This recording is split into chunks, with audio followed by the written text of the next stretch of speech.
নমস্কার নমস্কার আমি কৃষ্ণদাস পাঠক বলছি। ওং নমো ভগবতে বাসুদেবায় নমঃ। প্রথম স্কন্ধের চতুর্দশ অধ্যায় তথা পঞ্চদশ অধ্যায় নিয়ে আলোচনা করব। শ্রীমদ্ ভগবানের পরম আনন্দময় তথ্য এবং চতুর্দশ অধ্যায় শ্রীকৃষ্ণ ভগবানের তিরোধাম লীলা এবং পঞ্চদশ অধ্যায় যথাযথ সময় পাণ্ডবগণের অবসর গ্রহণ এবং মহারাজ পরীক্ষিতের রাজ অভিষেক সম্বন্ধে আমাদের আলোচনা আজকে চলবে। পরমেশ্বর ভগবান শ্রীকৃষ্ণের কৃপায় এই সংসারে সমস্ত লীলাই আনন্দমতভাবে হলো। স্বয়ং ভগবান শ্রীকৃষ্ণ দ্বারকায় গিয়েছেন। ইতিমধ্যেই ভগবানের বন্ধু তথা অর্জুন সেখানে গিয়েছেন। বেশ কয়েক মাস, প্রায় 7 মাস হয়েছে সেখানে তিনি বিরাজভূত রয়েছেন। 7 মাস ধরে সেখানে তিনি রয়েছেন। এদিকে ধর্মরাজ যুধিষ্ঠির রাজ্যপাট করতে করতে বেশ খানিকটা সময়ই শোকাতুল হয়ে ওঠেন। পৃথিবীতে উঠেছে তার একটা বিশাল হাহাকারের প্রতিধ্বনি। চারিদিকে একটা অমঙ্গল সংকেত পাওয়া যাচ্ছে। গরুর বাটে দুগ্ধ নেই, বাছুরেরা দুগ্ধ পাচ্ছে না, ষাঁড়েরা খুব উন্মত্ত পাগলামি করছে। চারিদিকে শুরু হয়েছে মানুষ মানুষের সাথে অনাচার বৃত্তি, মিথ্যা ভাষণ, পারলে কেউ কাউকে ঠকায়, অপরের সম্পদকে দেব বলে না দেওয়ার মতন কত রকম আচরণ তৈরি হয়েছে। চারিদিকেই প্রকাশ হয়েছে এক ভয়ঙ্কর অবস্থা।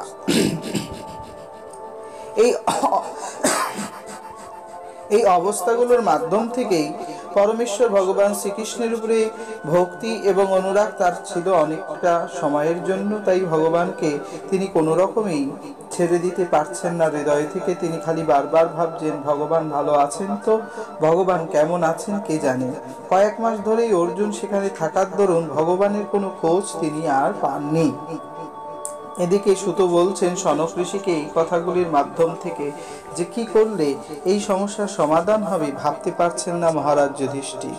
মহারাজ যুধিষ্ঠির দেখলেন কালে কালে গতি ভীষণ ভয়ঙ্কর। শীত গ্রীষ্ম ঋতু সবই কেমন যেন পরিবর্তন হয়ে গিয়েছে।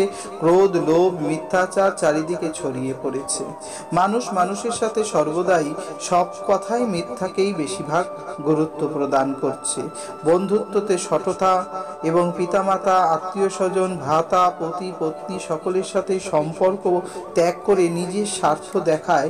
এই সমস্ত অবস্থা দেখে মহারাজ যুধিষ্ঠির প্রচণ্ড পরিমাণে ভারাক্রান্ত হয়ে উঠলেন। ভীমকে বললেন, কনিষ্ঠ ভ্রাতা ভীমকে তিনি বললেন, চারিদিকের এই অবস্থা দেখে আমার কেমন জানি লাগছে, মনে হয় কোনো অমঙ্গল হতে চলেছে। মহারাজ যুধিষ্ঠির দেখলেন আত্মীয় স্বজন পরিবৃত্ত কীর্তি এবং কৃষ্ণলীলার সাধনে অর্জুনকে যে দ্বারকায় পাঠাইছিলেন তাহা কি সম্পূর্ণ হইল?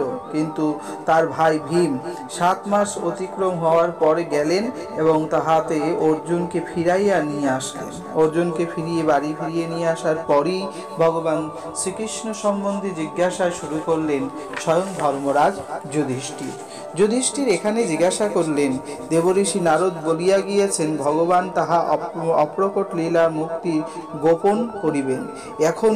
এখন কি সেই সময় আসিয়া উপস্থিত হইল?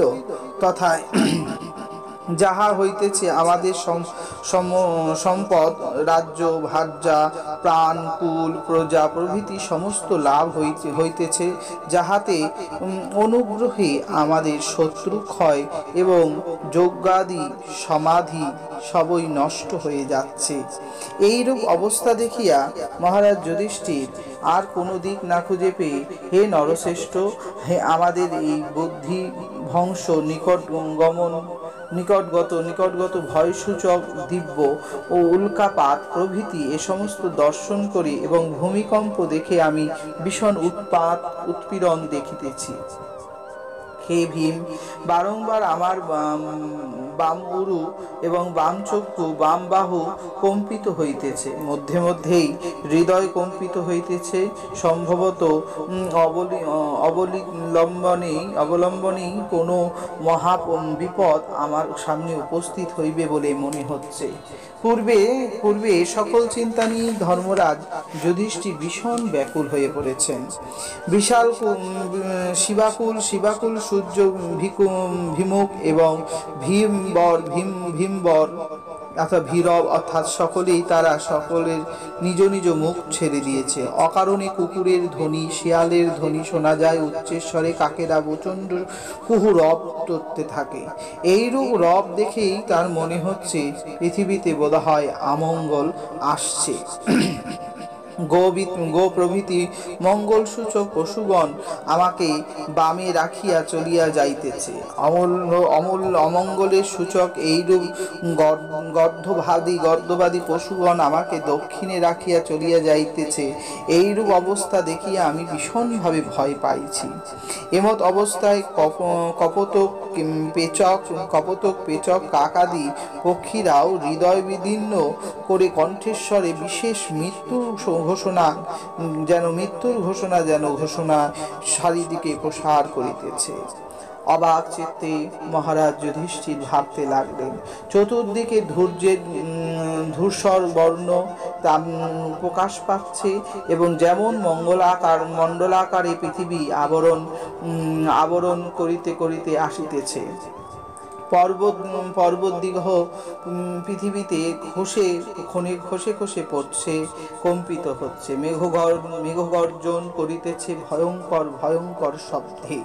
এভাবেই ধূলিপট ও তার চতুর্দিক অন্ধকার করিয়া দুঃস্পর্শ বায়ু চারিদিকে ছড়াইছে। একটা ভীষণ ভয়ঙ্কর রক্তবর্ষণ হইতেছে এখানে। এইরূপ দেখিয়া আমি আর সহ্য করিতে পারিছি না। সূর্য তার দৃঢ় প্রভাব নাই এবং তাহার কোনো প্রকাশের ইচ্ছাও দেখিতে পাইছি না। পৃথিবী অত্যন্ত ভয়ঙ্কর হয়েছে। পশুকুলের বাটে কোনো রকম দুগ্ধ নাই। বাছুরেরা অনাহারে প্রায় প্রাণ যাইতেছে। এমনকি গৃহস্থ নারীরা স্তনে দুগ্ধ না পেয়ে সন্তানকে কেবলমাত্র ক্ষুধাতুর দেখিয়া নয়নে রোদন করিতেছে। চারিদিকে অমঙ্গল দর্শন করে আমার মন ভীষণ বিদীর্ণ হইল। এইরূপ বিদীর্ণতা দূর করবার জন্য আমি বারবার চেষ্টা করলেও কোনো রকম সৎ পথ দর্শন করিতে পারিছি না। বালকগণ স্তনপানে বিরত থাকিতেছে। এইরূপ একটা অবস্থা আমি দেখতে পাইছি। মন্দিরে দেবী প্রতিমা যেন রোদন করিতেছে। সময়ে সময়ে ঘনাক্ত চলিত বলিয়া বোধয় হইতেছে। গ্রাম, নগর, উদ্যান, আকার, আশ্রম প্রভৃতি পূর্বক শোভা নাই। সম্ভবতই বিষাদে ছায়া চারিদিকেই ছড়িয়ে পড়েছে। কি অমঙ্গল হবে? এই সময় অশুভ দেখিয়া হতভাগ্য মেদিনীয় বোধ হয় ধবজ অঙ্কুশ আদি চিহ্নগুলো শ্রীগোবিন্দের চরণস্পর্শিত সৌভাগ্য ফুরাইয়া গিয়াছে, ইহা আমি বুঝিতে পারিতেছি। হে সনক, মহারাজ যুধিষ্ঠির যখন এইরকম অশুভ লক্ষণ দেখিয়া ঘোর চিন্তায় বিমগ্ন হইল, এমনই সময় যদুপুরীতে আসিয়াও উপস্থিত হইলেন অর্জুন। ফিরাতে ভীম গিয়েছিলেন বটে, অর্জুন মাঝপথেই দেখা করে ফিরে এলেন। মহারাজ যুধিষ্ঠির বিপুল প্রত্যবীর্য অর্জুনকে দেখে ছিন্নমূল দ্রোমের ন্যায় চরণে পতিত দুঃখাতক এবং অধোবদনে অশ্রুমোচন করিতে করিতে তাহার চরণে পড়িলেন। নারদের কথা মনে করে কম্পন হইতে লাগিল ভীমাধি যুধিষ্ঠির হৃদয়। তবে কি সত্যই কোনো অমঙ্গল ঘটল? তবে কি হারিয়ে গেলেন আমাদের প্রাণ দ্বিজমণি? তবে কি কৃষ্ণ আমাদেরকে ছেড়ে গেলেন? যদিও কথাটি হৃদয়ে রেখে ধর্মরাজ যুধিষ্ঠির বলিলেন, হে অর্জুন, দ্বারকায় মধু ভোজ দশাহ অহ আর শাশ্বত অন্ধ ঋষি প্রভৃতি আমাদের স্বজনবৃন্দ কুশলে আছেন তো? পরম আনন্দ মাননীয় মাতামহ সুত সুর এবং মাতুল বসুদেব ভাতৃবৃন্দ সহ কুশলে আছেন তো? তিনি জিজ্ঞাসা করিলেন আরো, বসুদেবের পত্নী দৈবকী প্রভৃতি 7 ভগ্নী, তাহারা আমার মাতুলা নারীগণ, তারা সকলে ভালো আছেন তো? পুত্র এবং পুত্রবধূগণ সহ কুশলে আছেন তো? প্রশ্নগুলি বারবার অর্জুনকে বিদীর্ণ করতে লাগলো। নষ্টপুত্র উগ্রসেনের জীবিত আছেন তো? তাহার ভ্রাতা দেবক এবং ওর পুত্র ঋদিক, অক্রূর, জয়ন্ত, গদ, শারদ প্রভৃতি শ্রীকৃষ্ণের ভ্রাতাগণ, ইহারা ভালো আছেন তো? শত্রুজিৎ প্রভৃতি সকলেই ভালো আছেন তো? ভগবান ভক্ত জনপ্রতিপালক তিনি বলদেব, তিনিও কি কুশলে আছেন তো? এমনই প্রশ্ন করে বারবার যাদবের প্রশ্নে বিদীর্ণ করছে অর্জুনের হৃদয়। যাদবগণের মধ্যে শ্রেষ্ঠ যোদ্ধা প্রদ্যুম্ন এবং যুদ্ধে অতি বেগবান অনিরুদ্ধ কুশলে আছেন তো? এভাবেই ধর্মরাজ যুধিষ্ঠির আরো বললেন, সুসেন, চারুদেষ্ণ, জাম্বুবতী পুত্র শাম্ব, অন্যান্য কৃষ্ণপুত্রগণ এবং সপুত্র ঋষদ প্রভৃতি ভালো আছেন তো? শ্রুতদেব, উদ্ধব, নন্দন, সুনন্দ প্রভৃতি শ্রীকৃষ্ণের অনুচরবৃন্দ রাম কৃষ্ণ চরণাশ্রয়ে সুখে আছেন তো? ব্রাহ্মণদেব, ভক্তবৎসল ভগবান শ্রী গোবিন্দের সুহৃদয় গণের সহিত দ্বারকার সুখে আছেন তো? সেই আদিপুরুষ গোবিন্দ কাহাকেও প্রেমদান ও কাহাকেও মুক্তিদান, কাহাকেও বা সম্পদ দান করিবার জন্য যদুকুল সমুদ্র গর্ভে বলদেব সহ বিরাজ করিতেছেন তো? তিনি ভালো আছেন তো? যদিও এ কথাগুলি শুনে অর্জুনের নয়ন থেকে অজস্র জল প্রতিবাহিত হচ্ছে। বারবার তিনি নিজ কর দিয়ে সেই জল মুছে নিচ্ছেন। যাহার বাহুবলে পরীক্ষিত দ্বারকাপুরী যাদবগণ দেবগণ পূজ্য হয় সেই বৈকুণ্ঠ ধামে অনুচরের ন্যায় পরমানন্দে ক্রিয়া করিতেছেন তো? এইরূপ ভাবে তিনি আরো বললেন, সত্যভামা প্রভৃতি 16 সহস্র মহিষী যাহাদের চরণের সেবায় থাকিতেন, দেবতাগণের পরাজিত করিয়া স্বয়ং পত্নীর ভোগ্য পারিজাত কুসুমাদি ভোগ করিয়া সমর্থ হইছেন তো? ইহারা সকলে ভালো আছেন তো? যাহারা বাহু দণ্ড প্রভাবে যদুবীরগণ ও অকুত ভয়ে দেবরাজ ইন্দ্র ভগ্য সমর্থা তথা বলপূর্বক অধিকার করিয়া বারংবার পদদলিত করেছেন, সেই শ্রীকৃষ্ণ কুশলে আছেন তো? যিনি স্বয়ং এই ইন্দ্রকে দর্পচূণ্ড করেছিলেন, তিনি ভালো আছেন তো? হে বৎস অর্জুন, তোমার শরীর সুস্থ আছে তো? তোমাকে দেখিলে যেন শ্রীহীন বোধ হইতেছে। বহুদিন দ্বারকায় ছিলে, সেখানে তোমাকে কেহ অনাদর বা অবজ্ঞা করে নাই তো? সেখানে কেহ তোমার প্রেম শূন্য কর্কট বাক্য প্রয়োগ করে নাই তো? কাহাকেও কিছু দিতে প্রতিশ্রুতি করিয়া তুমি তাহা নিরাশ করো নাই তো? যদিও ভগবান প্রসূত ভক্ত তথা শ্রী যুধিষ্ঠির সবটাই বুঝে একের পর এক অর্জুনকে প্রশ্ন করে যাচ্ছেন। তুমি শরণাগত প্রতিপালক, কিন্তু কোন শরণাগত ব্রাহ্মণ বা বালক, গো, বৃদ্ধ, রোগী, রমণী কিংবা প্রাণীকে পরিত্রাণ করিতে অসমর্থ হও নাই তো? সে পথে আবার বলিলেন, কোন আগম্য গম্য কিংবা গম্য রমণীকে পরিত্যাগ করো নাই তো? কিংবা পথে কোনো সম কিংবা হীন ব্যক্তি কৃত পরাজিত হইয়া আসো নাই তো? আবার বলিলেন, কখনো বৃদ্ধ বা বালকগণের ভোজন না করাইয়া নিজে ভোজন করো নাই তো? তোমার নিতান্ত অনুপমযুক্ত কোনো নিন্দিত কর্ম করো নাই তো? সেখানে বারংবার তিনি তার ভাতৃকে বারবার জিজ্ঞাসা করছেন সে কোনো ভুল বা দোষ করেছেন কিনা, অথবা প্রিয়তম পরম বন্ধু শ্রীকৃষ্ণের ইহার হৃদয়হীন হইয়া ইহার ভিন্ন তোমার আর কোনো মনোপীড়া কারণ দেখিত না? কি হয়েছে আমায় খুলে বলো। এভাবেই ভগবান শ্রীকৃষ্ণের কৃপায় স্বয়ং প্রথম স্কন্ধের 14 অধ্যায় সমাপ্ত হল। এরপর পঞ্চম 10 অধ্যায় স্বয়ং শ্রী ভগবান প্রীত পরমানন্দময় ভগবানের প্রেরিত যথাযথ পাণ্ডবগণের অবসর গ্রহণ সম্বন্ধে আলোচনা হবে।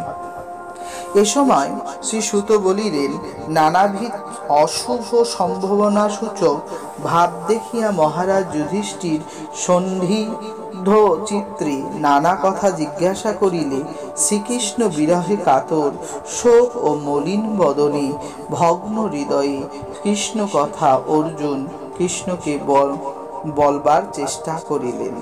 যুধিষ্ঠির কথায় উত্তর দিতে পারিলেন না তিনি, কারণ তার নয়ন এবং বুক ভেঙে যাচ্ছে, বারবার বুক বিদীর্ণ হচ্ছে। অনন্তর বহু কষ্টে নয়নের জল নয়নেই নিবারণ করিয়া হস্ত দ্বারা নয়ন মার্জনা করিয়া শ্রীকৃষ্ণ মিলন না কাঙ্ক্ষায় ব্যাকুল হইয়া কৃষ্ণের সারথ্য প্রভৃতি কার্যে তাহার যে হতই সা বা উপকারিতা বা সুহৃদ ভাব প্রভৃতি স্মরণ করিতে করিতে বারবার হৃদয় কণ্ঠে গদগদ বচনে শ্রী অর্জুন যুধিষ্ঠিরকে বলিতে লাগিলেন, আর সে নেই। যুধিষ্ঠিরকে বলিতে লাগিলেন, আর সে নেই। হে মহারাজ, পরম বান্ধব গোবিন্দ আমাদেরকে ত্যাগ করে চলে গেছে এবং দেবগণের বিষয়বদ আমার ধৈর্যাদি তাহার সঙ্গে সঙ্গেই চলিয়া গেছে। মহারাজ, আর তাকে ডাকলেও আমি পাব না।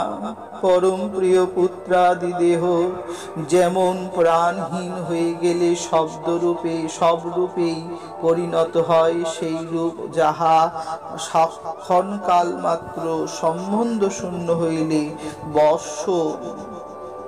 বর্ষ সর্বজগৎ প্রতিপ্রীতকর হয়, এমনই ভাবে বললেন মহারাজ যুধিষ্ঠির কাছে।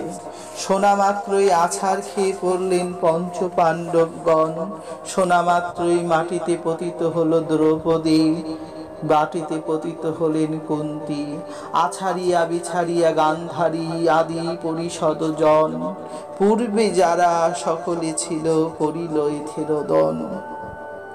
গান্ধারী ধৃতরাষ্ট্রে ইতিপূর্বে চলে গিয়েছেন, কিন্তু কুন্তী এখন কেবলমাত্র এই শোক বাহুল্য তথ্য শ্রবণ করাই বাকি ছিলেন। শোকে দগ্ধ হয়ে বলতে লাগলেন, অহো, আর বুঝি সেই অমল মূল্য মুধন সাক্ষাৎ হরিকে দেখতে পাবো না, যাক বলে আমি দ্রৌপদীর সম্বৎসরের রূপ দরজা গৃহে আগত দ্রৌপদী প্রাপ্তি লালসায় উত্তেজিত হয়েছিলাম। তখন স্বয়ং ভগবান শ্রীকৃষ্ণ আমায় সাহায্য করেছিল দ্রৌপদী লাভ করিবার জন্য। সে কৃষ্ণ আজ আর নেই, যাহার নিকটে থাকিয়াও আমি দেবত্ব বৃন্দ সহ দেবরাজ ইন্দ্রকে পরাজিত করিয়া অগ্নি পাণ্ডব প্রদান করিয়াছিলাম। খাণ্ডব দাহে মন ময় নামক অসুরকে রক্ষা করিয়া তিনি সন্তুষ্ট হইয়া বিচিত্র রকম অস্ত্র আমাকে দান করিয়াছিলেন। সেই রাজস্ব যজ্ঞকালে নানা স্থানে হইতে আগত হইয়া নিপৃতিবৃন্দের কাছ থেকে নানা উপহার দান করিয়াছিলেন। শ্রীকৃষ্ণ আজ আর নেই, তিনি আমাদের ছেড়ে চলে গেছে, তাকে আর ডাকলে পাওয়া যাবে না, তিনি চলে গেছেন। আমাদের কনিষ্ঠ ভ্রাতা 10,000 হস্তির ন্যায় বলশালী ভীমকে যে কৃষ্ণ বলে মহাবলী যায়, ইহার আপনার রাজস্ব যজ্ঞে সম্প্রদান করিবার জন্য জরাসন্ধ বধ করিতেছিলেন। জরাসন্ধ বধ প্রকৃত মহাভৈরব যজ্ঞের ন্যায় সংগৃহীত কারারুদ্ধ রাজগণকে মুক্ত করিয়াছিলেন। পরিশেষে সে সমস্ত ধন সম্পদ দিয়ে রাজস্ব যজ্ঞ উপস্থাপন করেছিলেন। শ্রীকৃষ্ণ আজ আর নেই, সে চলে গেলেন, আমরা তাকে হারালাম। দুঃশাসনাদি খুলগণ যখন দ্রৌপদীর বস্ত্র হরণ করছেন, কুলবধূর লজ্জা নষ্ট করছেন, পঞ্চজন্য শঙ্খের জলে অভিষিক্ত পরমেশ্বর ভগবান রমণীকে কেশ কলার মোচন করে আকর্ষণ করেছিলেন। শ্রীকৃষ্ণ তাহার পত্নীগণকে বিধবা করে বিমুক্ত কেশ করিয়াছিলেন। সেই দুঃশাসনাদি 99 জনের স্ত্রীরা বিধবা হয়ে বিকেশা অর্থাৎ মুণ্ডিত হয়ে জীবন যাপন করেছিলেন।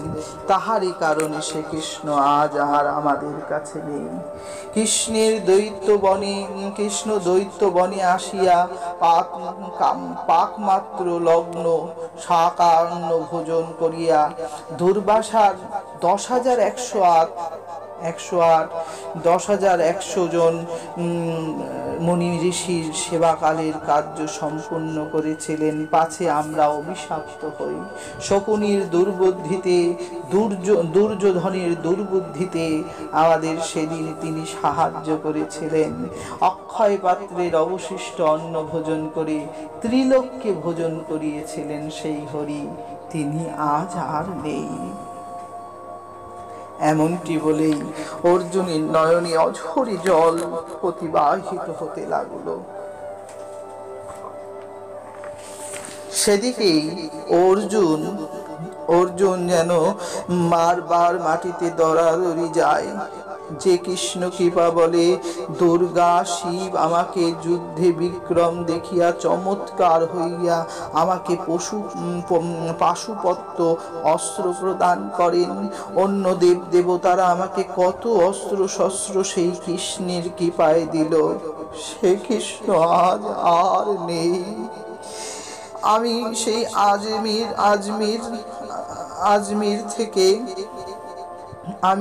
আজমির অর্থাৎ আমি নিজে সেই সময়ে স্বর্গে ছিলাম। সেই সময় আমি নিবার্ত কবচাদি দৈত্য বধ করিবার জন্য ইন্দ্রাদি দেবগণের যাহার কৃপায় প্রভাবযুক্ত গান্ডীব বিচূত হয় সেই বাহুযুক্ত আশ্রয় করিয়াছিলাম। আমি সেই অসীম মহামহশালী পরম পুরুষ শ্রীকৃষ্ণের বঞ্চিত হয়েছি, সে যে আর নেই, আমি তাকে কেমন করে পাবো? কৃষ্ণ বিরহে কাতর আমার হৃদয়, আমি কৃষ্ণ বিনে যে আর রইতে পারবো না। দাদা আমি কেমন করে থাকবো? আমি কেমন করে থাকবো দাদা, কেমন করে থাকবো? যে কৃষ্ণ সখা বলে আমি উত্তর গোষ্ঠে একাকী একই রথে ভীষ্ম দ্রোণাদি তিমিলিঙ্গ বঙ্ঘ আদি অন্ত অপার কুরু সৈন্য সাগরে পার হয়েছিলাম। দুর্যোধনাদি কীর্ত বলপূর্বক গৃহীত বিরাট রাজার গোধন ফিরাইয়া লইয়া মোহনাস্তে সকলের মোহিত করিয়াছিলাম। রাজপ্রভাত সূচক উশিষ মুকুট মণি অলঙ্কার আদি গ্রহণ করেছিলাম। যার কৃপায় করেছিলাম সে যে আজ আর নেই। দাদা দাদা আমি তাকে কেমন করে পাবো? আমি যে বড় ব্যাকুল হয়ে উঠেছি দাদা। অসংখ্য রাজ অর্থ পরিবেষ্টিত ভীম, কর্ণ, দ্রোণাচার্য প্রভৃতি সৈন্যদের মধ্যে যুদ্ধ সমার মিথ্যাভিনয়ে রথারূঢ় আমার সারথি হইয়া শ্রীকৃষ্ণ কাল দৃষ্টিতে শত্রু সেনাগণকে আয়ুর নষ্ট করেছেন। উৎসাহ, বল এবং অস্ত্র প্রয়োগে আমাকে কৌশল আদি হরণ করিয়েছেন। সেই প্রভু আজ আর নেই। হিরণ্যকশিপু প্রভৃতি অসুরগণের নিক্ষিপ্ত অস্ত্র যেমন নৃসিংহ দাস প্রহ্লাদকে স্পর্শ করতেন পারে নাই, সেই রূপ শ্রীকৃষ্ণের বাহু বলে পরীক্ষিত ও আমাকেও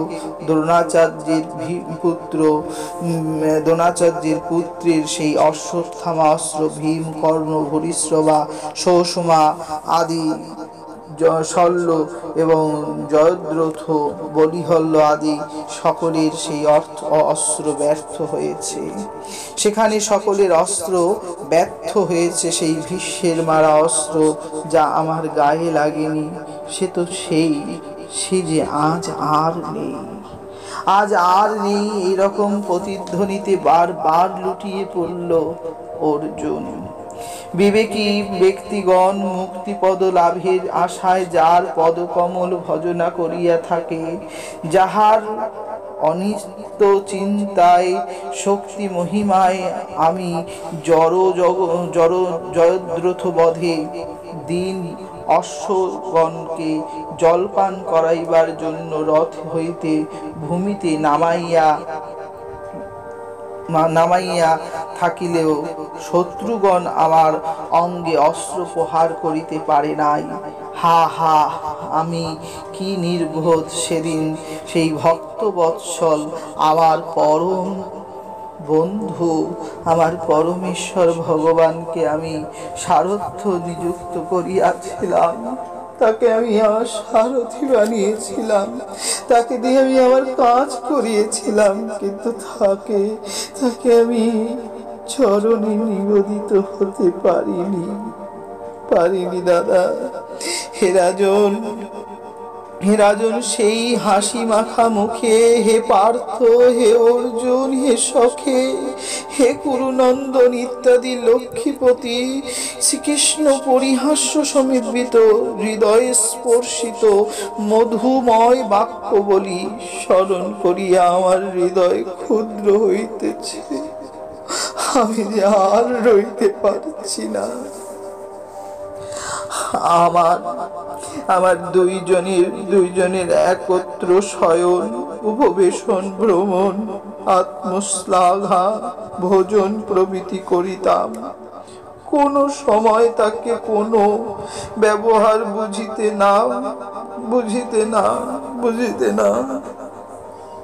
বুঝতেন না তিনি, আর আমাকে বুঝতেও দিতেন না।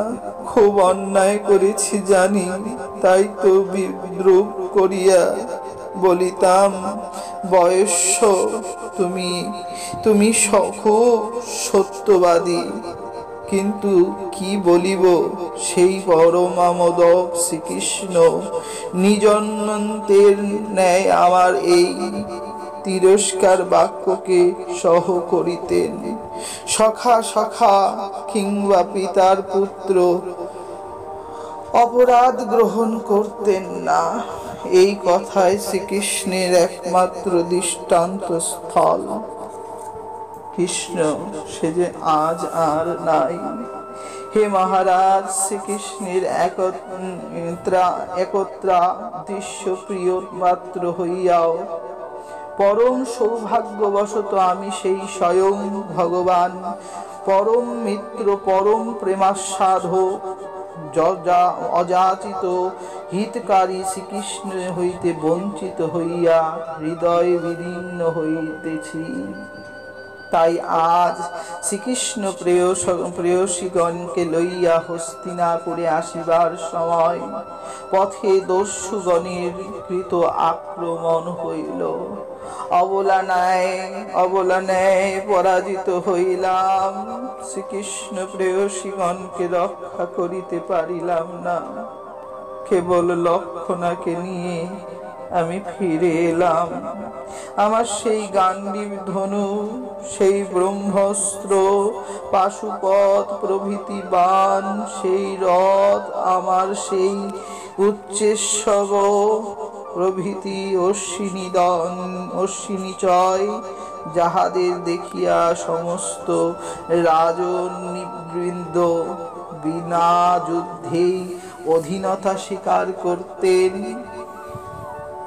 তারা আজ আর আমাকে দেখে স্বীকার করলেন না। আমি সেই বিশ্ব বিজয়ী মহারথী অর্জুন।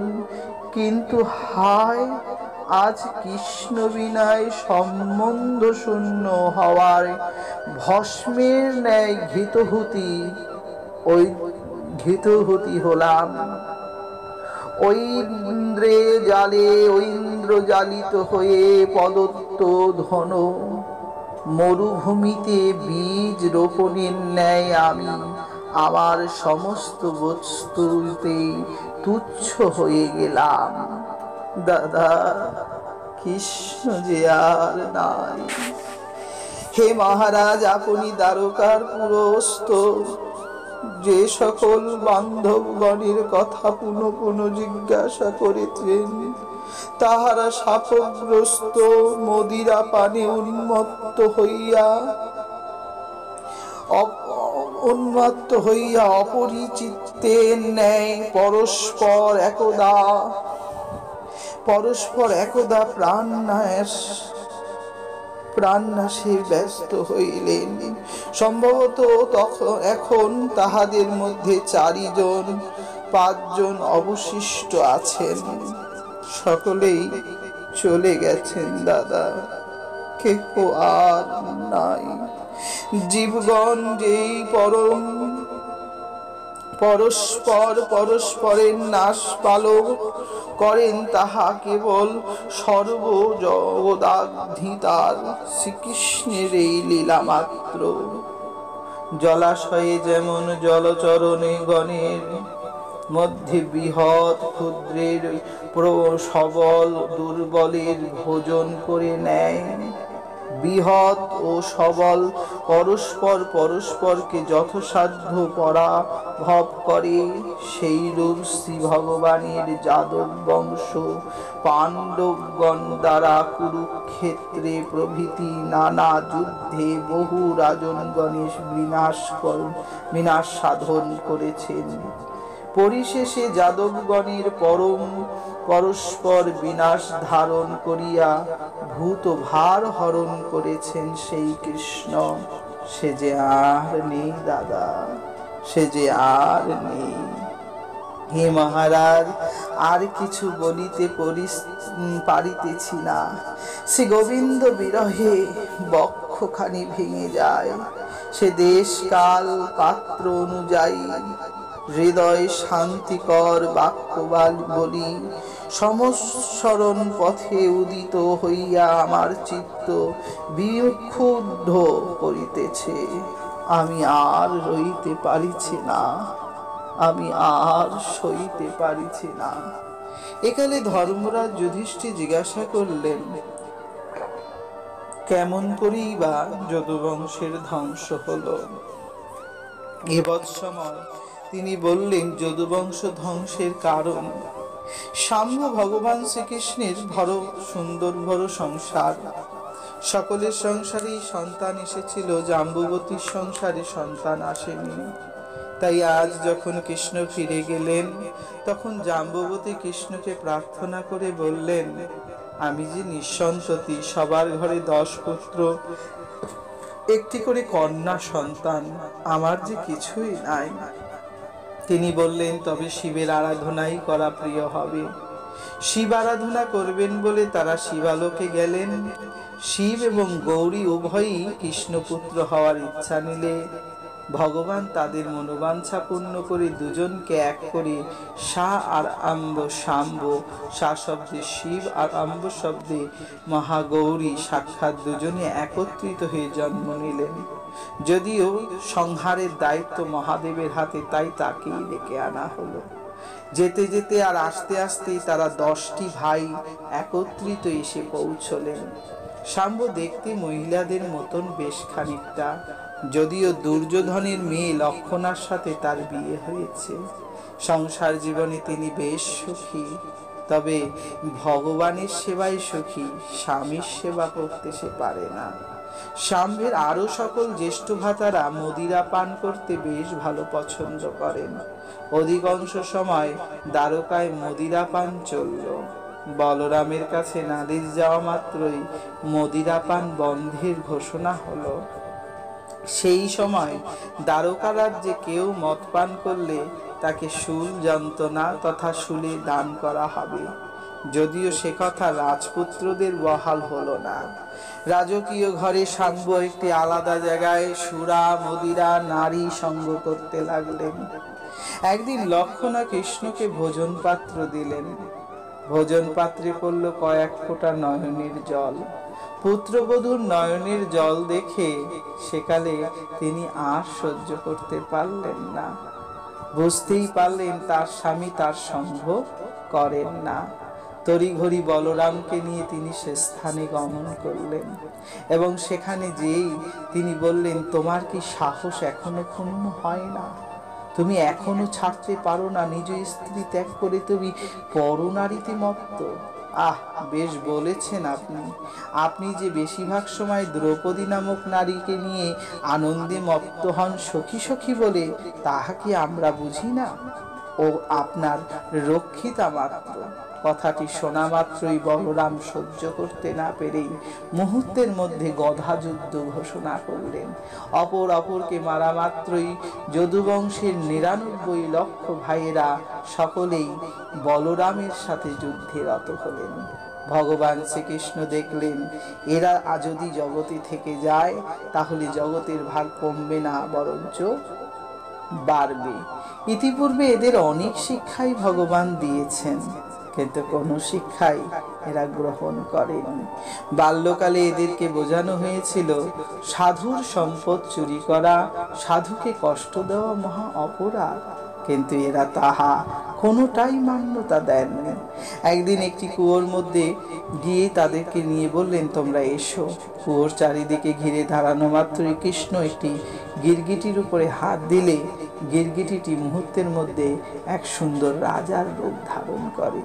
সেই রাজাই পরবর্তীকালে ভগবানকে প্রণাম জানায়। সকলেই মোটামুটি অশ্মাকাশ্য হলেন, আশ্চর্য হলেন বটে। দেখেই বললেন, দাদু, বাবা, এটাকে? সকলের উত্তর দিতে তিনি নিজেই বললেন, আপনার নাম এবং পূর্ব পরিচয়, পূর্ব কর্ম সম্বন্ধে বলুন। তখন তিনি বললেন, অর্থাৎ সেই গিরগিটি বললেন, আমার নাম ভূপতি নীল রাজা। আমি পূর্বে বহুকাল আগে সত্যযুগে দাতা রাজা তথা গোদানকারী রাজা নামে পরিচিত ছিলাম। আমার রাজত্বে একজন ব্রাহ্মণ ছিলেন, যিনি শিলঞ্চ বৃত্তি করে জীবন যাপন করতেন। কোনোদিন তিনি কারো কিছু চেয়ে খেতেন না। একটি গোপালন আর শিলঞ্চ বৃত্তি তার জীবন।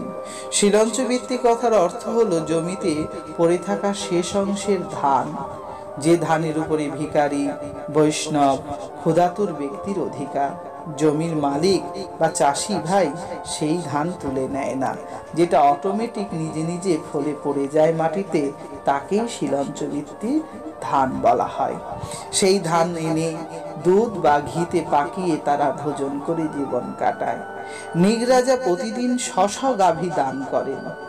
গাভীগুলো দান করার জন্য একটি বিরাট গোশালা রাখা আছে। এদিকে এই ব্রাহ্মণের গরুটি গলায় দড়ি ছাড়াই পালন করা হতো। তাই সেই গরু নিজ জনদের দেখেই সেই গোশালার সাথে যুক্ত হয়ে যায়। নিগরাজা না জেনেই সেই গরুটিকে তার পাশের বাড়ির একজন ব্রাহ্মণকে দান করে দেয়। পরবর্তী সন্ধ্যায় তিনি গরুর অন্বেষণ খুঁজতে থাকেন। গরুকে খুঁজতে না পেরে খুব রোদন করলে গরুর শব্দ তিনি শুনতে পায়। গরু যেন তাকে ডাকছে। তিনি ছুটে গিয়েই দেখেন পাশের বাড়িতে দড়ি দিয়ে বাঁধা রয়েছে তারই সেই বংশজাত গাভীটি। গাভীটি আমার বলে যত লড়াই করলেন, কিন্তু লড়াইয়ে কোনো সুফল হলো না। তখন রাজ দরবারে নিয়ে যাওয়া হলো দুজনকেই। ব্রাহ্মণদেব বললেন, এটি আমার। ব্রাহ্মণদেবের কথা শুনে বলল, ভুল যখন হয়েই গেছে, আপনি অন্য আর ২-৪টি গাভী নিয়ে যান। তখন তিনি বললেন, আমি কারো দান নেই না, এর গরু দানের নয়। এই পৃথিবীতে যত গরু আছে সবই আমার করা দান। এমন অহংকার দেখালেন নিগরাজা। ব্রাহ্মণদেব বললেন, আপনি ভুল করছেন। আমি শিলঞ্চবৃত্তিকারী ব্রাহ্মণ, আমার মুখে অগ্নি বশীভূত হয়, অর্থাৎ আপনি এইরূপ আচরণ করবেন না। দয়া করে এই গরুটি আমার, আমাকেই দিন। এটা বংশ পরম্পরায় আমাদের চলে আসছে। কিন্তু নিগরাজা গোয়ার তিনি দিলেন না। তিনি বললেন, অন্য গরু তুমি নাও, নচেত অন্য কোথাও যাও। তখন তিনি বললেন, আপনার এই গিরগিটির মতন স্বভাব দেখে আমি আপনাকে গিরগিটি তথা কৈলাস হওয়ার অভিসম্পাদ দিলাম। বিষ খেলে কেবল একজনই মরে, কিন্তু সাধু বা বৈষ্ণবের সম্পদ খেলে সপরিবারে নরকগামী হয় এবং মৃত্যু হয়। যথারীতি নিগরাজা মুহূর্তের মধ্যে গিরগিটি হয়ে গেলেন এবং সপরিবারে গিরগিটি হয়ে ওই কুয়ায় বাস করতে লাগলেন। গিরগিটি হবার সময় তিনি বললেন, কিসেই মুক্তি হবে? বলে, দাপরে যদি কৃষ্ণ আসে তব স্থলে, তব উপর ছায়া পড়লে মুক্তি পাবে হরি বলে।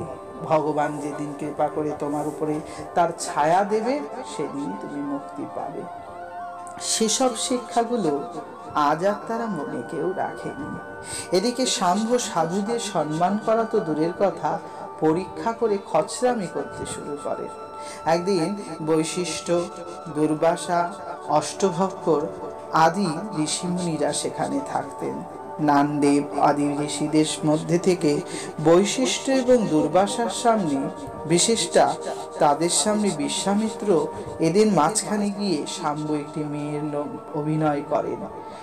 একেবারে কন্যার নববধূর রূপ ধরে পেটে একটি থালি কাশ্যপাত্র বেঁধে গর্ভবতীর ভূমিকা নিয়ে বললেন, অহো সাধুগণ, বলো আমার ছেলে হবে না মেয়ে হবে? সাধু হিসেবে বৈশিষ্ট্য মুনি আদি ঋষিরা বললেন, এ তো কৃষ্ণেরই পুত্র, অভিনয় করছে, এ তো কিছুই বলা যাবে না, আমরা অভিনয় করি। অভিনেতার সাথে অভিনয়টাই শোভনীয় হলো। অভিনয় করে তারা বললেন, থোড়াই থোড়া, কিছুই হবে না। কিছু হবে না শুনে শাম্ব বললেন, বেটা, সাধুরা সাধু নয়, এ তো ভণ্ড। যদি সঠিক হতো তাহলে বলতে পারতো আমার পেটে কাঁসার ভাণ্ড। যেই কিনা এমনটি বলেছেন তারা ভণ্ড। শুনেই মুহূর্তের মধ্যে অষ্টভক্কর মুনি অভিসম্পাদ দিলেন, বৈশিষ্ট্য অভিসম্পাদ দিলেন, তোমার গর্ভে যে মুষল জন্মাবে, সে মুষলে তোমাদের যদুবংশ ধ্বংস হবে। যথারীতি ঘরে এসেই তিনি দাদুর কাছে এসে বলতে লাগলেন, অভিশাপ দিয়েছে, দেখো আমার পেটে বাঁধা কাঁসার বাটি, তাতে কি আর মুষল হয়? ওমা পেটে হাত দিয়েই দেখে বাটিও নাই, গর্ভে মুষল হয়েছেই বটে। এবার কি হবে উপায় দাদু? দাদু তখন বলে, তোর বাবাকে বলার দরকার নেই, তুই বড় জ্যাঠামশাইকে বল। বলরাম দাদাকে বললে তিনি বলরাম বলের দ্বারা সেই মুষলকে গর্ভ থেকে বের করলেন এবং তাকে ঘষে চূর্ণ করার বিধান দিলেন। সেই চূর্ণ হওয়া গুঁড়ো থেকে উৎপন্ন হলো খাগড়া, নল খাগড়া। এক একটা খাগড়া দিয়ে যাকে মারবে সে সেখানেই মারা যাবে। আর একদিকে যেটুকু অংশ ছিল ঘষতে ঘষতে ক্লান্ত হয়ে ফেলে দিলেন। রাঘব বোহাল নামে একটা মাছ সেই অংশটিকে আহার করে বহু দূরে চলে গেলেন। মৎস্য রাজার বাড়িতে গিয়ে সে ধরা পড়লে তাকে যখন জরাবেদের স্ত্রী মৎস্য কাটতে যায়, তখন তিনি দেখেন সেই মাছের পেটে একটা সুন্দর ফলা। ফলাটি দেখে তিনি মনে করলেন তার স্বামীর পাখি শিকার করতে বেশ ভালোই কাজে লাগবে। পাখি শিকারত্বে সেইটিকে তিনি সঙ্গে করে নিয়ে গেলেন। পুনরায় সেটা ধার এবং স্থির মসলিন তৈরি করে রেখে দিলেন, যদি কোনোদিন মাছরাঙা পাখি পায় তবেই মারবেন। এদিকে ভগবান শ্রীকৃষ্ণের বলরামের যুদ্ধ বেশ বড় আকার নিল। দাদা আর ভাই দুজনে মিলেই যুদ্ধ করলেন। সে যুদ্ধে ওই নলখাগড়ার লাঠি দিয়ে যাকে যাকে মারে সেই মরে যায়। এমনভাবে কুরুবংশে মাত্র 4 থেকে 5 জন ছাড়া আর সবাই মারা গেল। যদিও বেঁচে থাকা পুত্রদের নামই একজন বজ্রনাভ, আর বাকি সবাই মৃত হয়ে গেলেন। সকলের মৃত্যু, কেউ শোকে মরলেন, কেউ ভয়ে মরলেন, কেউ আতঙ্কে মরলেন। স্ত্রীরা সকলে স্বামী বিয়োগে রোদন শুরু করলেন এবং তারা সকল অবস্থায় রোদন করতে করতে পরমানন্দময় ভগবান শ্রীকৃষ্ণের কৃপা সকলেই বেশ দুঃখভোজন হলেন। রুক্মিণী, শাম্ভবতী, লক্ষণা আদি স্ত্রীরাও বেশ শোকাতুর। ভগবান শ্রীকৃষ্ণ জানেন 7 দিনের মধ্যেই সমুদ্র তলে চলে যাবে এই বিশাল বিরাট দ্বারকাপুরী। ভগবান তাই একটি ভেট দ্বারকায় একটি ছোট্ট গাছের উপরে বসে, বিশেষ বট বা অশ্বত্থ গাছের উপরে বসেই ভগবান শেষবারের মতন বংশীর ধ্বনি করছিলেন। ওই যে ধরা সেই ফলা, সেই ফলা নিয়ে আজ জরাবেদ এসেছেন। ভগবানের শ্রীচরণ তলটি রাঙা টুকটুকে এবং উপরি অংশটা নীলাম্বর, তাই মাছরাঙা পাখি হতে কম কিছুই লাগছিল না। তবে বাঁশি তিনি আর আজকে বাজাচ্ছিলেন না। হাতে ছিল কেবলমাত্র রাধারানীর অনুভবের প্রীতি সম্বন্ধীয় আলোচনা। সেটি মনে মনে ভাবতে ভাবতে কখন জানি না গাছের ডালে আড়াল দিয়ে নিস্তার আনন্দে নিদ্রায় ছিলেন। এমনই সময় হঠাৎ বিঁধল পায়ে একটি বেদ। ডাল ভেঙে পড়লেন প্রভু মাটিতে। সঙ্গে গিয়েছিলেন দারু। দারু হলো ভগবানের সারথি, যিনি ভগবানের রথ চালায়। ভগবানের রথে 3টি বিশেষ ঘোড়া, শৈবা, বল্লাহ এবং গহিত্র, এই সমস্ত ঘোড়াদের নিয়েই তার বিশেষ সুন্দর পর্যটন। এরা সকল জায়গায় গমন করতে পারে, বায়ু, জল, পাহাড়, অন্ধকার, কালভেদ, মহাভেদ, ত্রিলোক, ব্রহ্মলোক পর্যন্ত। এভাবেই ভগবান শ্রীকৃষ্ণের অন্তবর্ষ লীলন আসলো। প্রভু মাটিতে পড়া মাত্রই জরাবেদ চরণে পড়লেন। আমার কোনো দোষ নেই প্রভু, আমাকে ক্ষমা করুন, আমি বুঝতে পারিনি। প্রভু বললেন, তুমি ভুলে গেলেও আমি ভুলে যাইনি। আগের জন্মে তুমি বালির পুত্র অঙ্গদ ছিলে। বালিকে আমি পিছন থেকে মেরেছিলাম বলে তুমি অঙ্গদ রূপে বলেছিলে, ভগবান হয়ে তুমি এই কাজ করলে, সুযোগ পেলে আমি তোমাকে মারব। সে সময় আমি কথা দিয়েছিলাম, তাই তুমি এবার আমায় মারবার সুযোগ পেয়েছ। যদিও সেকালে তোমার বাবাকে আমি পিছন থেকে এ কারণেই মেরেছিলাম, তোমার বাবাকে কেউ যদি সামনে দিয়ে মারতে যায় তাহলে তার দেহে যত শক্তি আছে সেটা তোমার বাবার দেহে অর্ধেকটা প্রবেশ করে যাবে। তাই সামনে থেকে কেউ আর মারতে যেতে পারতো না, তাই আমি পিছন থেকে মেরেছিলাম। যদিও ভুল, সেটা ভুল, তার জন্য দণ্ডটাও আমি মেনে নিলাম। এবার তুমি পালাও, আমার নিজজনেরা তোমাকে জানতে পারলে মেরে ফেলবে। তিনি বললেন, প্রভু আমি ভেলা হয়ে ভাসব, তোমার সঙ্গেই চিরকাল থাকব। তিনি হলেন দারুক ব্রহ্মবৃক্ষ। পরবর্তীকালে দারুক ব্রহ্ম রূপ ধারণ করে প্রভুর জন্য অপেক্ষা করলেন। ইতোমধ্যেই অর্জুনের গান্ডীবটি ভেঙে গিয়েছে। অর্জুন যে গান্ডীবের কথা এখানে বলেছিলেন, আমার আর অস্ত্র শস্ত্র কাজ করছে না, গান্ডীব অর্জুনের ভেঙে গিয়েছিল। তখনই অর্জুন বুঝেছিল প্রভু আর নেই। দূর থেকে ছুটে আসলেন সেখানে উদ্ধব, ছুটে আসলেন আরো সকল প্রিয় বর্গগণ। সকলেই রোদন করতে লাগলেন। তার কিছুদিন পূর্বেই সুভদ্রা এবং বলরাম উভয় সমুদ্রে চলে যায়। সুভদ্রার স্ত্রী এবং বলরামের স্ত্রী রেণু দেবী আদি সকলে, অর্থাৎ তারা সবাই চলে গিয়েছেন সর্পকুলে শ্বেতনাগ আদি বাসুকীনাগ অনন্তনাগ নাগেরা নাগপুরীতে গিয়ে ভগবানের জন্য পুনরায় শয্যার আহ্বান করছেন। এপারে সুভদ্রা মাও জলে ভাসমান মাত্র। এমনই সময় ভগবান শ্রীকৃষ্ণ মাটিতে ধরাশায়ী, অর্জুন এবং উদ্ধব সকলেই ভগবানকে লাভ করার চেষ্টা। যদিও উদ্ধবকে ভগবান ভাগবত গ্রন্থ দিয়ে অনেক আগেই পাঠিয়ে দিয়েছেন, পাছে যদি তার দুঃখ সইতে না পারে। কেবল অর্জুন বললেন, হে প্রভু, আমি কি করব? প্রভু বললেন, আমার স্ত্রীদেরকে তুমি হস্তিনাপুরে নিয়ে যাও, আমার যদুকুলের নারীদেরকে তুমি রক্ষা করো, ক্ষণমাত্র দাঁড়িয়েও না। অন্তিম কাজ করেই তিনি ফিরিয়ে নিয়ে যাবেন আশা করলেন, কিন্তু দুঃখের বিষয় ভগবানের আগুন দেওয়ার ক্ষমতা কাহারও নেই। অগ্নিদেব স্বীকার করলেন না, বরুণ দেব স্বীকার করলেন না, কিন্তু সকলের কথা অনুসারে এই বেদজ্ঞ দেহে অগ্নি দেওয়া বিধান।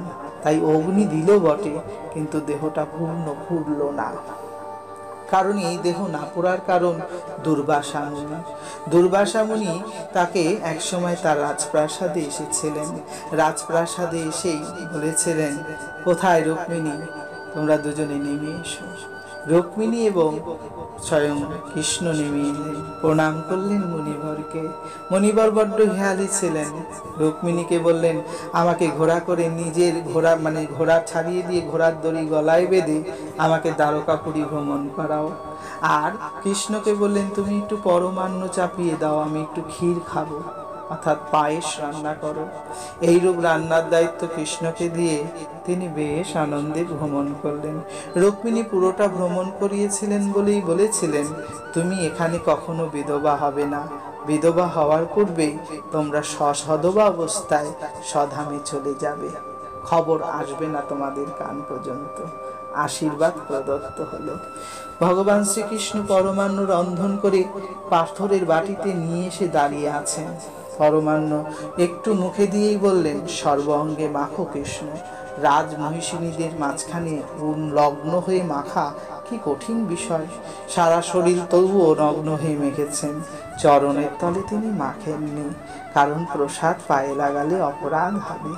প্রসাদ বলে তিনি না মাখার কারণ দুর্বাসা বলল, শোনো কৃষ্ণ, সর্বযুগে তোমার এই দেহ বজ্র সম হবে, কেবল চরণখানা তোমার কাঁচা রয়ে যাবে, এই চরণের আঘাতেই তোমার মৃত্যু হবে, দেহে তোমায় কেউ আঘাত করতে পারবে না। তাই চরণটাই পড়ল, আর বাকি সবটাই পাথরের সমতুল্য হয়ে রইল। সেই দেহ ভাসিয়ে দেওয়া হলো।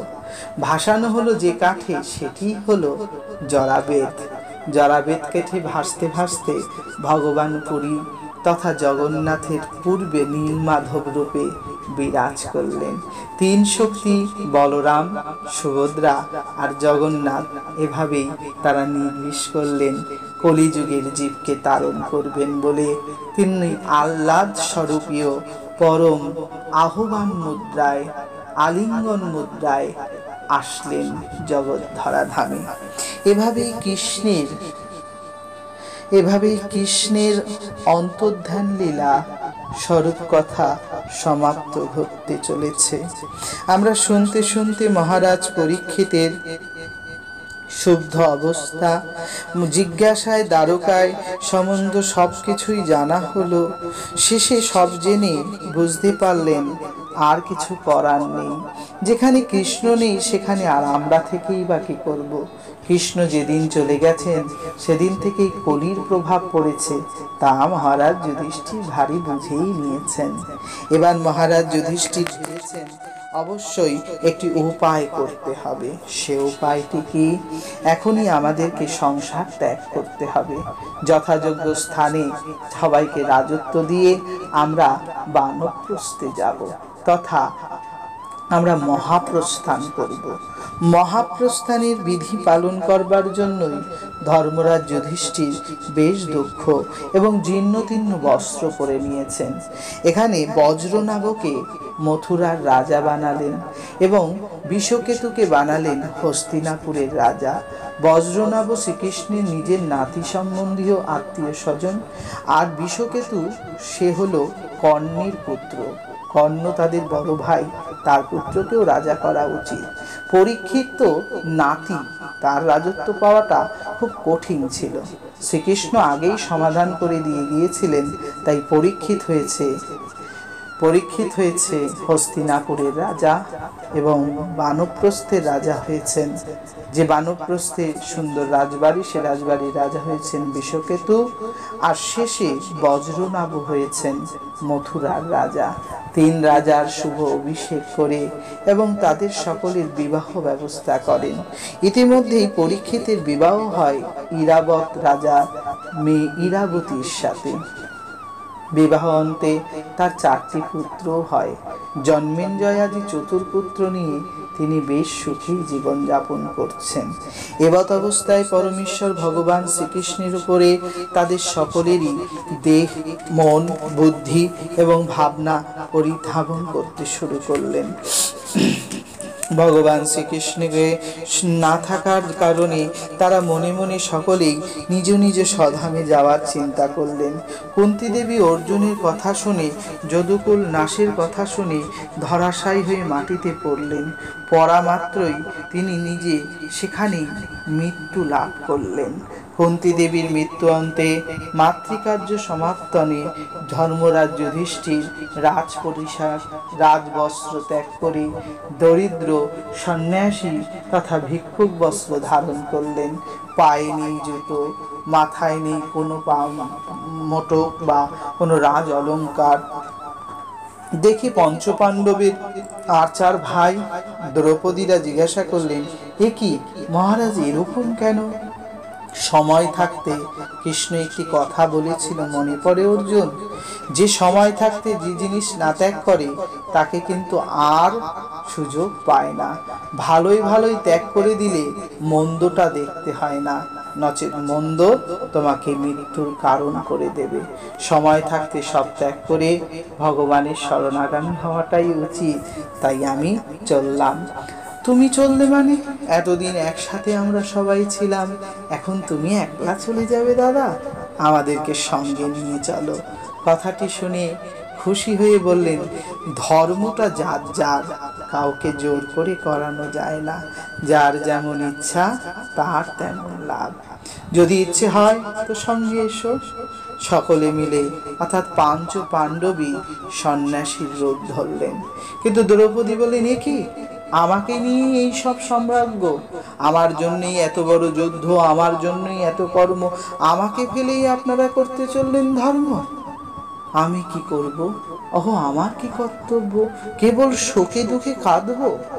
না, আমাকেও সঙ্গে নিতে হবে। দেবী, ধর্মে যদি ইচ্ছা থাকে আপনি সঙ্গে যেতেই পারেন, তবে লালসা থাকলে না যাওয়াই শ্রেয়। ইতিপূর্বে সুভদ্রামা চলে গিয়েছেন, এখন পড়ে আছে উত্তরা এবং তারই ছেলের বউ ইরাবতী। বিশেষভাবে সফল অবস্থায় দ্রৌপদী নিজে সুন্দর সন্ন্যাসিনী সাজ নিয়ে নেমে এলেন। 5 জন প্রায় ভিখারির সমান হয়ে জীর্ণতীর্ণ বস্ত্র ধারণ করে তারা চলেছেন সাধন পথে। দেখে উত্তরা চরণ ধুইয়ে দিলেন পূর্বজদের এবং ইরাবতী করলেন সম্বোধন। নাতিপতি স্বজনেরা সকলে মিলে করলেন আত্মনাদন। সব বিচ্ছেদ করে নিজের রাজ্যেই অচিন ব্যক্তির স্বরূপ নিয়ে ধীরে ধীরে উত্তর দিকে গমন করলেন মহারাজ যুধিষ্ঠির সেই 5 পাণ্ডবের মহাপ্রস্থানের পথে। এইরূপ প্রস্থানের পথে চলতে চলতেই শ্রীমদ্ ভাগবতের পরমারাধ্য ভগবান শ্রীকৃষ্ণের লীলা মাধুরী যথাযথ আস্বাদন করালাম। আপনারা সকলে যারা আস্বাদন করলেন তারা পরম ভাগ্যবান এবং সৌভাগ্য মিশ্রিত ভক্ত। আমি শ্রী গুরুর কৃপায় আপনাদের সকলের শ্রীচরণে প্রতি বন্দনা প্রকাশ করি। পরীক্ষিত যুধিষ্ঠির দীর্ঘ অহরহরণ নামক পঞ্চদশ অধ্যায় প্রথম স্কন্ধে সমাপ্ত করলাম। এতে আমার যদি কোথাও কোনো ভুল বা ভ্রান্তি থাকে, বলায় কোনো খ্যান্তি থাকে, আমায় ক্ষমা করবেন। নিতাই চাঁদের কৃপায় পুরোটা শ্রবণ করুন, সাবস্ক্রাইব করুন, লাইক করুন, শেয়ার করুন। ভালো থাকুন। ওম নমো ভগবতে বাসুদেবায় নমঃ। হরে কৃষ্ণ কৃষ্ণ কৃষ্ণ হরে হরে, হরে রাম রাম রাম হরে হরে। অবশ্যই বলবো এই নাম 16 বার জপ করুন, যতটা পারবেন ভাগবত শ্রবণ করবেন, সাধুজনের সম্মান করবেন, কৃষ্ণের কথা বারবার শ্রবণ করবেন, কৃষ্ণের সাথে নিজেকে যুক্ত রাখবেন। জীবনে যা আপনার তা কাল বাদে আরেকজনের হবে, তাই সময় থাকতে সবকিছু সমর্পণ করে নিজেকে ভগবানের চরণে সমর্পণ করুন। গৃহে থেকেই ভগবানের কাছে যাওয়া যায়। জয় শ্রী রাধে, জয় নিতাই, জয় গৌর হরি বল। রাধে রাধে।